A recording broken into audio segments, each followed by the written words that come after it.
Gaming Bolt presents 15 things about video games that make gamers angry. As gamers, we're prone to anger rather quickly. Call it what you want, but sometimes, the smallest thing is enough to set us off. Then again, sometimes there aren't small things that anger us about video games. Sometimes there are some generally antiquated and/or scummy practices still in play that get us riled up. Bullet sponge bosses. Bullet sponges are a rather essential component of games like MMOs. Many raid bosses operate on mechanics or a combination of tactics in order to cut away their massive health pool. However, in many games, enemies become bullet sponges when there are no tactics or anything involved in their dispersal save for pumping clip after clip into them.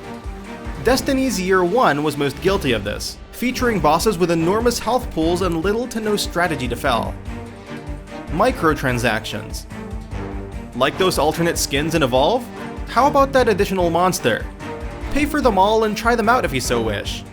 Starting out as annoying means to acquire extra lives and other items in mobile games, microtransactions have become the bane of many a gamer's existence. It's one thing to monetize future content like DLC, still scummy but can somewhat be reasoned with, but why fleece gamers even more with skins, emotes, and other items that should be free? Pay-to-win mechanics. Furthermore, microtransactions helped start a rather unsavory aspect in free-to-play games known as pay-to-win. When many games offer their best equipment and items for those willing to pay top dollar, it leads to a situation where you simply pay to have an advantage over your foes. Clash of Clans is a good example since you can spend real money to speed up your base construction. Battlefield Heroes is simply a mess of pay-to-win with random loot boxes, super weapons, helicopters, health items, and so on that can be purchased, messing up any sense of balance throughout. Repetitive side missions. Defend this point, defend that point, kill this wave of enemies or that wave, you get the point. Some games offer nothing but the same repetitive nonsense dressed up as side missions for hours and hours at a time. In a way, every game's side missions can be distilled into performing the same actions again and again, but titles like Borderlands 2 and The Witcher 3 offer compelling characters, stellar writing, character customization, and much more variety, when all you do in The Division's Falcon Lost Insurgent is simply fend off waves of enemies. Like the rest of the game, it becomes repetitive. Escort missions. Let's preface this right away. We hate escort missions. Resident Evil 4, where you have to protect Ashley? Those missions suck and we hate them. For all the love Saints Row the Third received, those escort side missions could be annoying as hell. There's just something about a dumbass AI that doesn't know how to defend itself that gets our gears grinding. Lack of character customization in RPGs. What is it with the lack of character customization in some RPGs these days? Games like The Division and Destiny are deemed to be MMO-like experiences. Honestly, we're not expecting anything on the level of Fallout 4 or even Dark Souls 3, but surely it could allow us to change our character's height.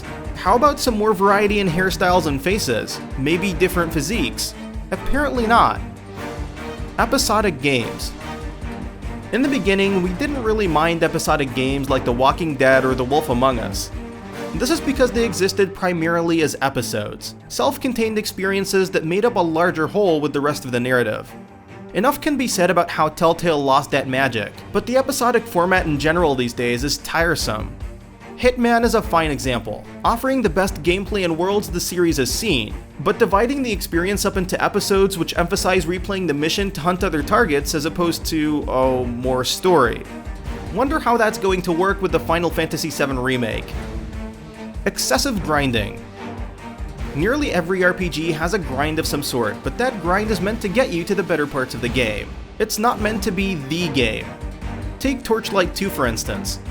It has a magnificent feedback loop of fun missions, awesome abilities, and powerful loot that sustains you for hours, to the point where the grind is nigh unnoticeable.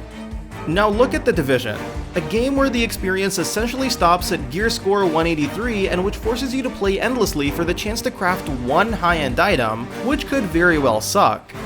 There are plenty of other examples, but simply grinding the same content again and again is the pits. No server browsers or dedicated servers for multiplayer. It's 2016 and major franchises like Call of Duty still rely on some hybrid server nonsense as opposed to full dedicated server support.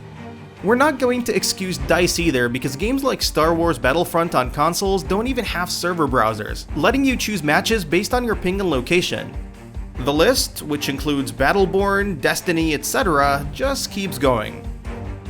Bugs, glitches, performance issues. Games are bigger than ever, and it's understandable that they'll have their share of issues. But if the budget for games is going to skyrocket to such an extent, why not allocate a sizable amount to Q&A? You could point at the number of glitches that The Witcher 3 had at launch, but it simply pales in comparison to Assassin's Creed Unity, which was unplayable. Ditto for post-launch support.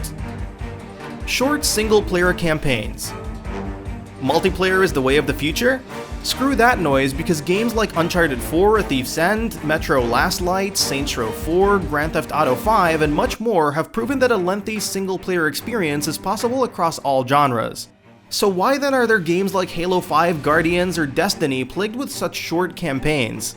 Halo 5 is even more egregious because it doesn't have all the awesome multiplayer features we see now. Where's the multiplayer defense in that case? Gimmicks. Games should always try something new with their mechanics. What they shouldn't do is throw something in that adds nothing to the experience other than just to be there, aka gimmicks. Motion controls may be cool for some people, but that stupid motion controller gun accessory for Killzone 3 was just a gimmick. 6-axis was just a gimmick. Frickin' Star Wars Kinect was gimmicks or us. Endless QTEs are nothing but gimmicks. Enough is enough. Terrible AI teammates. Attention, JTF, Spartans, minions, and other useless AI teammates. You suck and you're the most unhelpful cannon fodder that Command has deemed to give us. It'd be one thing if the low AI of teammates served a purpose like in MOBAs where they essentially distract turrets or enemy heroes, but in single-player games? Where's the logic in giving me Sherry Birkin in Resident Evil 6 when she's useless and does nothing for the story? Cutscenes that can't be skipped. We repeat, it's 2016 and some developers still have non-skippable cutscenes. It took almost a year for a developer like Bungie to allow players to skip cutscenes in Destiny. The alternative, mission dialogue that plays when you have to repeat content like in The Division, isn't a better solution.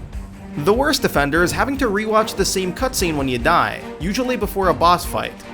Thank the Lord that From Software doesn't have cutscenes that can't be skipped. Terrible endings.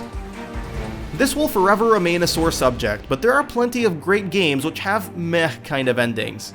You can do a short ending and still create lots of impact, as with The Last of Us. However, when you've embarked on an epic quest to free the Borderlands from Handsome Jack's control and you're simply given that ending, it still stings, and unfortunately, there are still plenty of terrible endings to be had in this day and age.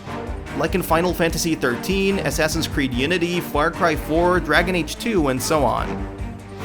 And that wraps it up. What are your thoughts about this? Let us know in the comments below. And if you enjoyed this video, please like and share it on Twitter and Facebook. And why not consider subscribing? We upload some really cool videos almost every day. Thank you for watching this video, and happy gaming!